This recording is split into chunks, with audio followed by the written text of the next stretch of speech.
What's going on, guys? My name is Wade with TechDaily. So I'm sure you guys know that one of the best ways to save money on a smartphone nowadays is to opt for a gently used, renewed, or refurbished device, rather than getting something brand new. I talk about this a lot. eBay and Amazon, for example, have great deals on refurbed devices. I've even reviewed a couple on the channel before. But one company that's been popping up a lot lately, on like TikTok and Instagram, is Plug. They sell all kinds of renewed and refurbished devices, everything from iPhones to Apple Watches to AirPods and even MacBooks. The selection is pretty crazy, and their prices seem decent too, sometimes even beating Amazon. But I wanted to see how the actual devices are, the condition they're in, if everything works, if you can tell if they've been used and abused. So they sent me over an iPhone 11 to check out, and we're gonna go ahead and test everything, do a damage report, inspect all the little things, and really see if buying something from Plug is worth it. So Plug as a brand is relatively new, but the company behind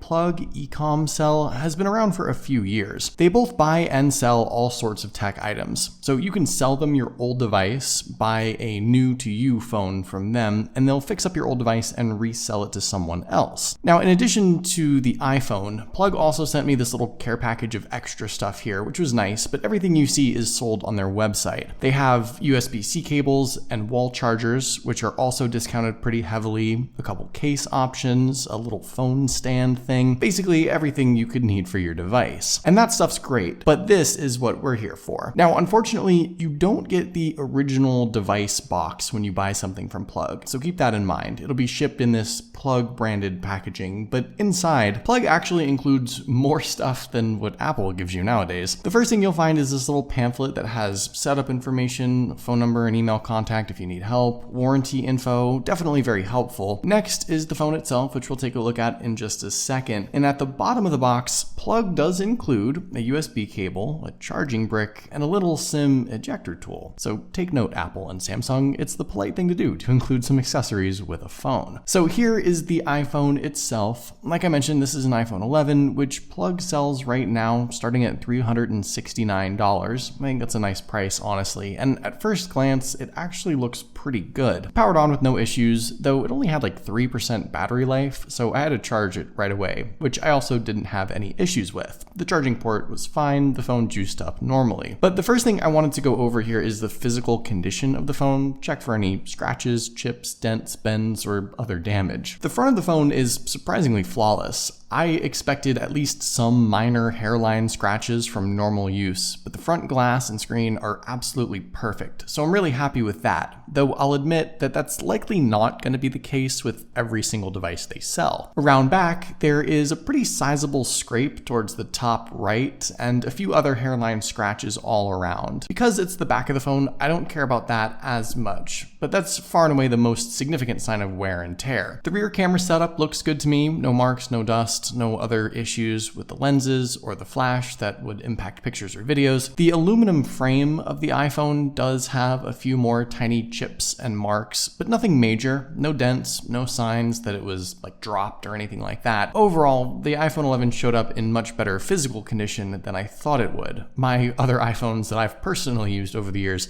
have looked worse than this one. At the bottom, the speaker grills and lightning port look clean. Like I said, charged up normally, no issues there. The earpiece at the top was a little dusty and dirty, it seems, but I tested it out along with the out loud dual speaker setup, and everything worked fine and sounds great.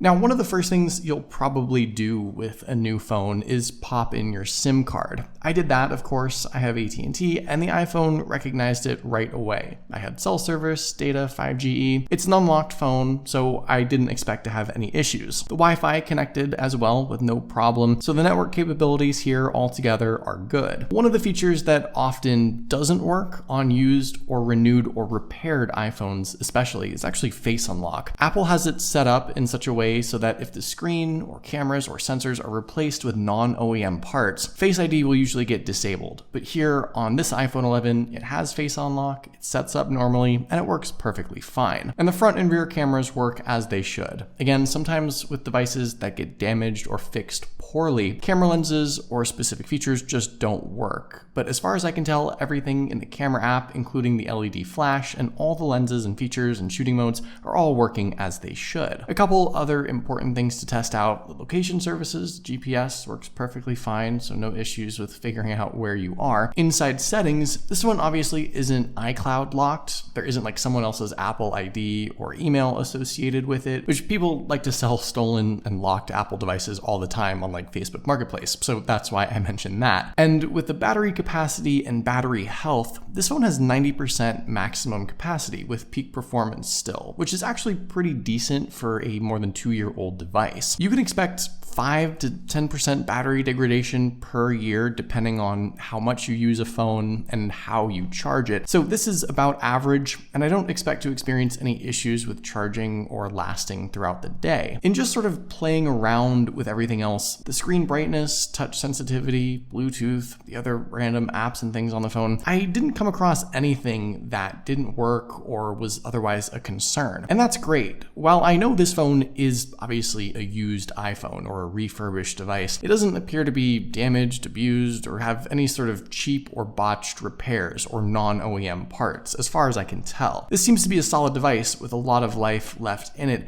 and it was probably just someone's iPhone that they upgraded after a year of normal use. Now, obviously, this is just one singular example of a refurbished device from Plug, but if this is the usual caliber of device that they offer and sell, I think they have a pretty great service. The prices on these devices are really good. They're about as low as you'll find, super competitive with Amazon, eBay, and some other refurbished sites. They're doing some good for the environment too, recycling and reselling stuff, giving it new life. And they seem to have a really fair return and warranty deal: 30 days to send the device back for a refund, 12 months of service if there's any technical issues you might come across. To me, Plug is a really enticing alternative to the big box players like Amazon and eBay, where their device inventory is sometimes too massive and their quality of devices a bit lower because of that. So if you're in the market for a new to you device and you want to save some money and maybe even sell your old device too in the process, you should give Plug a try. And let me know in the comments down below if you do end up using them. I'd love to hear about your own experience. But hopefully you guys enjoyed this video, or at least found it somewhat helpful. If anything changes with this iPhone 11, like I discover something that's broken or it stops working, I'll definitely post an updated comment down below. But be sure to follow TechDaily on Twitter and subscribe to the TechDaily YouTube channel if you haven't already,